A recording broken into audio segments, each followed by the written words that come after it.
Reloading, Jordan. So you need your pills, your bullets, your cases. Obviously, these are all just like once fired ones. They're real shiny because we put them through the tumbler, which is like just to vibrate them inside corn husk, not husk, corn cob. It is crushed up corn cob, and it yeah, polishes them and gets in there, gets all the gunpowder residue and shit out. There's your powder and your primers. They're the four main parts. Here's some of the tools you'll need, Jordo. Obviously you've got your powder dispenser. You fill that tube up with powder, and then by winding that out you get the perfect measure, and then every crank of the handle puts out a set measure straight onto your scale.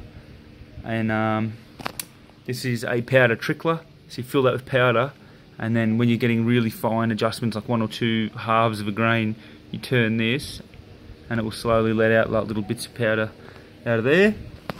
Verni caliper for measuring the length of the case overall, plus the bullet, the whole jibber whack. You'll need a primer seating tool, so that puts a new primer in the shell. Put the case in there, slowly squeeze it, and it will chuck a new primer in. All your primers go in there, and that, what that does is it self-rights them. Give it a shake, and somehow by magic, I think, it turns them up all the right way. Magic. Funnel. Your dies. So you can see here you get a die kit. You get a full length, so that resizes the whole case, squashes the whole case. You've got a neck sizing, which only squeezes the neck, so that if you're using it in the same rifle, it'll only squeeze the neck, which means you get much longer case life. You're going to need a fucking big juicy beer. What else? What other dies you got? Bullet seating die, so that obviously squeezes the bullet into the case once you've got the powder in there. And then you've got a factory crimp, and what that does is it squeezes the neck onto the bullet. But yeah, you don't want to squeeze it too tight, so that one's probably a bit of an optional one. I'm watching. You need this fucking thing, obviously. So this is the press. It actually holds the die in the top here. Chuck your bullet in there, and it puts the bullet into here where the magic happens. Shit, dog. A couple more tools. You need case lube.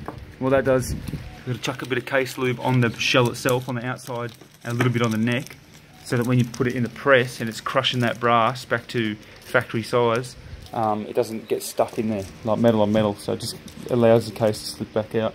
This thing's called I don't know if it's a deburring tool or a reaming tool, and you shove that, if it'll fucking focus, shove it in the neck of the case and turn it. It'll take all the burrs off the inside. Shove the case in there, takes them all off the outside. You're going to need a reloading guide. You don't necessarily need one. You can get most of this information online, but it's got all the calibers in here. 260, Remington, Creedmoor, fucking you name it, any gun you can think of, it's in here, and it gives you the recipes for all the different bullet weights and whatnot. So you just find what bullet weight you're using, find what powder you're using, and then how fast you want it to go, and it tells you how much powder to put in, and it tells you case overall length, so how long it should be, how deep the bullet should sit. Another handy tool, mate, is this is called a case holder or a shell holder or something, and it just holds your cases, obviously. They must hold bullets. Yep, okay. Anyway, that's handy because you can line them up like this, right? Keep the left-hand ones empty, these ones loaded, so that you don't ever accidentally put 2 charges of powder. So you take them from this side, charge them underneath the powder measure, and then put it in that side, sort of thing. So every time you fire a round, it stretches from the explosion, obviously, and there's a max length, which you'll know from your reloading guide, that you must not exceed. So you just quickly give them a measure. Now there's just 2 inches, 0.494. So that's 2 inches, 4, 8, fucking 5 and a bit, 6. So it's still under, safe. So you just want to deburr them. Just takes little burrs off the inside and outside, Hold them upside down so the burrs don't fall back in.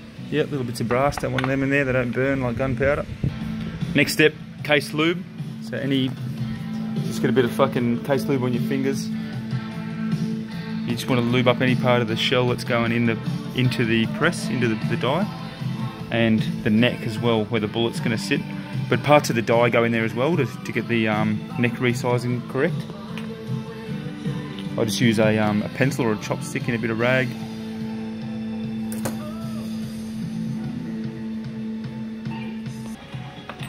Alright, now we're neck sizing and punching out the old primer.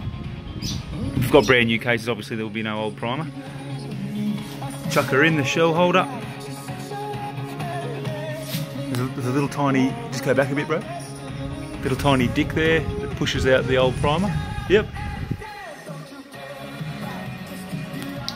Pushes the old primer in there.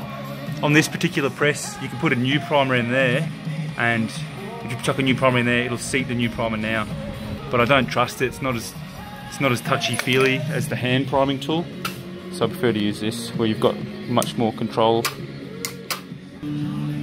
Chuck your brand spanking primers in here. Then by the powers of magic,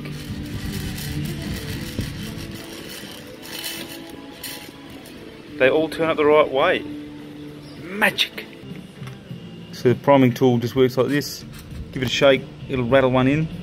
Chuck a shell in that case holder there, case, whatever. And you squeeze it in.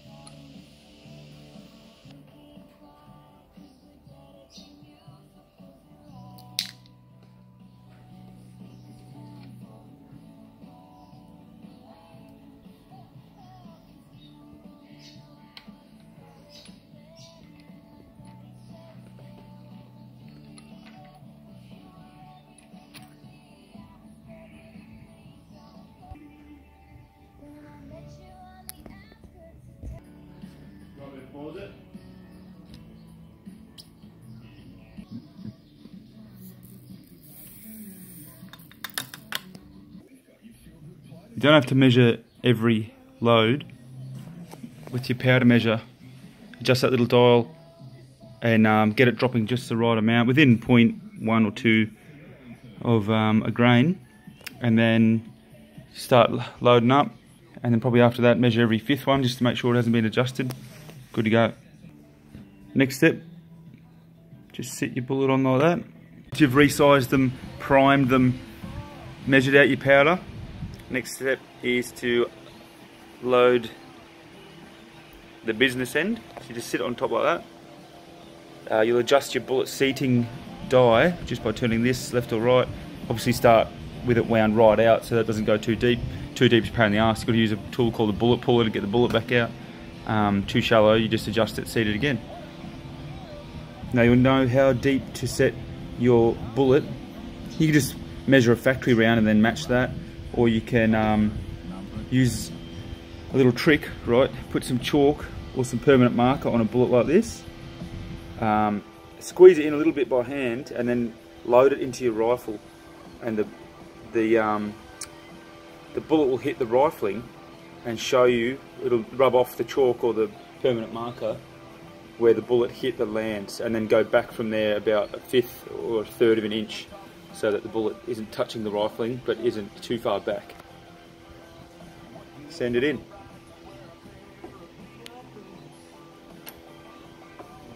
Lovely.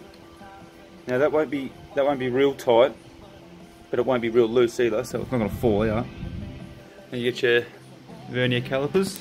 This camera's good, eh?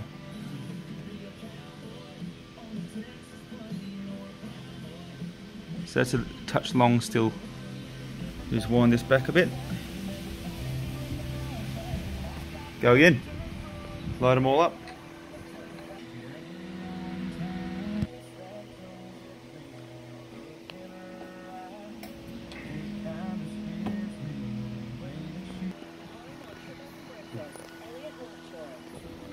And that's it, bro.